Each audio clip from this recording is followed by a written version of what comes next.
guys, Mecha-san here with another WatchMojo video, which actually I'm very interested in watching here. It was released a few days ago, but now I'm sitting down to check this out for the first time. It's the greatest video game battles of all time. And on the thumbnail here we had Halo, looks like Halo 2. So what, Battle with the Prophet, or better yet, the Battle with Tartarus when we played it as the Arbiter. But I'm curious to know, because the greatest video game battles of all time, it's like, I mean, it can't just be final battles, obviously, like against a big boss, because it's not always the case here. In fact, in recent times, the final big bad of the game has been a massive letdown compared to some earlier stage boss. I think everyone knows about just how inducing the last boss in Shadow of Mordor was. I have not played that game, but I have heard nothing but bad things. It's basically just quick time events. And you could even glitch it, like cheese the boss with thanks to a glitch exploiting. So yeah, good job, EA. Okay, I say that about EA, but I'll give them points for the recent news, because we all know about the tragic shooting that happened in a Madden tournament.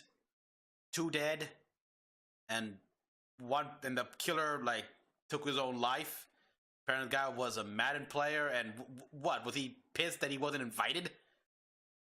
I mean, have they figured out why exactly he did this? Or what, did he suffer defeat? But still, 2 dead, 11 injured. And yeah, EA did give like $1 million to all the families that were affected by this. Which, nice and all. I mean, points for that at least, but you know what? I won't ruin anything with a possible catch to why they did this. But let's just get on with this here. We got the battles here. You're sure to get your fix of massive conflict playing through these games. Welcome to WatchMojo.com. Okay, The Witcher. Today, we're counting down the top 10 greatest video game battles of all time. That's not 64, obviously. We publish new content every day, so be sure to subscribe to our channel and ring the bell to get notified about our latest videos. For this list, we'll be looking at the best playable large-scale battles in gaming, so no cutscenes or boss fights here. Because we're covering important battles in the game's story, a spoiler warning is important. So it's not a boss battle, just an important event. Alright, okay. Let's take a look. Number 10, Helm's Deep. The Lord of the Rings, The Two Towers. I've never played this game. You know how it was, people, it's... Just like the movie it's based on, this Lord of the Rings hack and slash culminates in the defense of Helm's Deep against Saruman's army. In fact, this was in the height when it was commonly associated with video game tie-in movies being just there, you move to the battlefield to defend a breach in the wall before making your final stand in the Helm's Deep courtyard. This was the game does a great job of putting you in the shoes of Middle-earth's greatest heroes and making you feel like a major part of this iconic conflict. Never have I seen such axe work, Master Dwarf. So this game was okay? But they never stand back up after I have hit them. Number 9, the Battle of Bunker Hill. Fallout 4. Bunker Hill? Okay, yeah, this is a spoiler for me. I have not reached this area here. Bethesda's follow-up to 2011 Skyrim wasn't as highly acclaimed as many of the studio's earlier games, but Fallout 4 did succeed in making the player feel like an integral part in a war between multiple factions. At no point did they succeed at this better than the Battle of Bunker Hill. Railroad heavy, through the game's main storyline. The battle plays out differently depending on which factions the player is friendly with, but it's always the first major interaction between the game's warring factions. Did you just kill these guys from the Institute, the Railroad, and potentially the Minutemen? The battle puts you on the ground to pursue your faction's objective. Everyone says the Minutemen are boring, which okay, but that just means those are the good guys. Are those aliens? Oh, those are the Institute people, right? Synthetics. It seems to me like the Minutemen are the good guys, so I gotta go with these guys.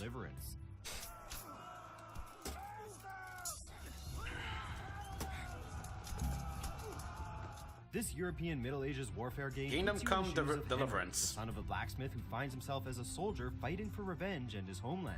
The game was hyped for its immersive open world and large-scale battle sequences. Though the battles may not have lived up to the potentially unreasonable expectations of some fans, they are still incredibly fun. Wow. The game's Is that like Division here because he's wearing that helmet thing? That's a pretty cool feature. Combat and visual style, the game succeeds in making you feel like a soldier waging war in the Middle Ages. This isn't over. I'll find you. I look forward to it. Number 7, Battle for Sector Beta. Star Fox Zero.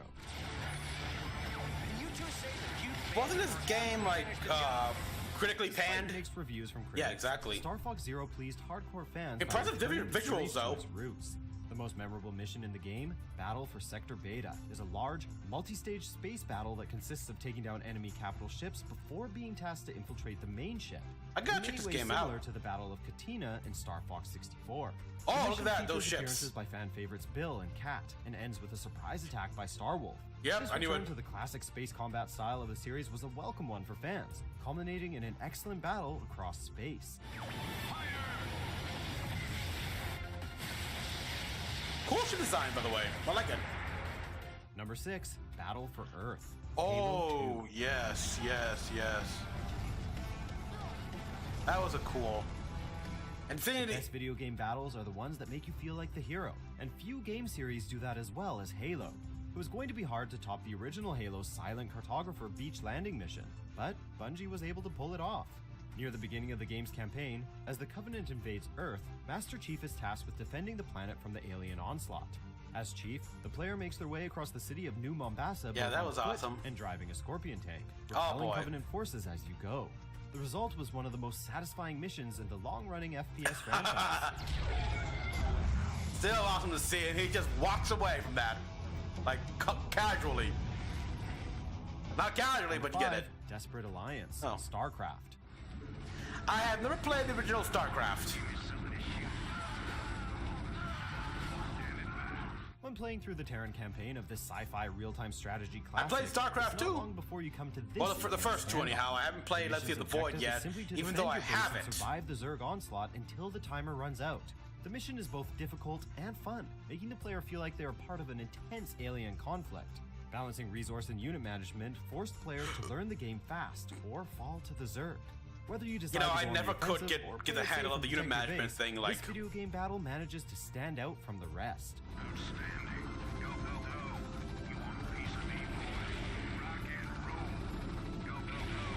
Number 4, Battle of Endor. Star Wars Rogue Squadron 2, Rogue Leader.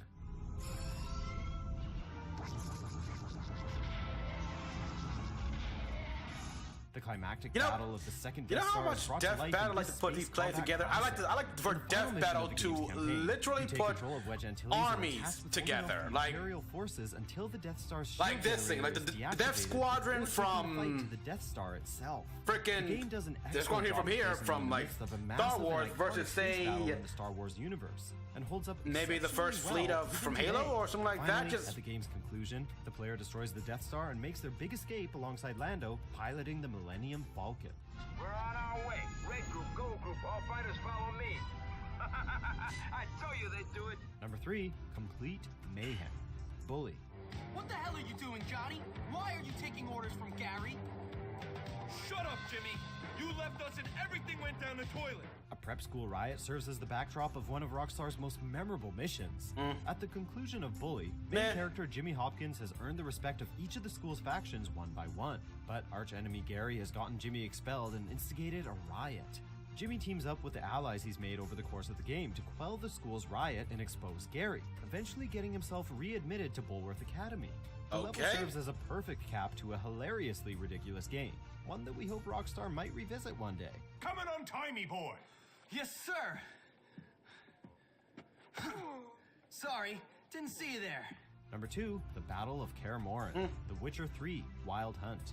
Thank you for coming. The Wild Hunt will be here. You know, I think I hear people saying you've never gotten past the hinterland or something like that. It's kind of ridiculous in this one. How do you even know the either way, show? They always know where I teleport to, and they move from place to place in an instant. Teleport, huh? So what's our plan? One of the highlights of CD Projekt Red's modern-day RPG classic was this defense against the Wild Hunt. And now those same people are making Cyberpunk 2077, so I can't wait. Protecting the fortress from a supernatural army known as the Wild Hunt. The player begins by making I know I heard nothing but good things about this, but I'm not that big on the fantasy genre. On the pure fantasy stuff. Give me sci-fi, I'll take also sci-fi fantasy. Now there are naturally exceptions to that rule, of course. I do play, I played Heavenly Sword, which is a fantasy game. Number 1, D-Day. D-Day. Call of Duty 2. Okay, I have no idea.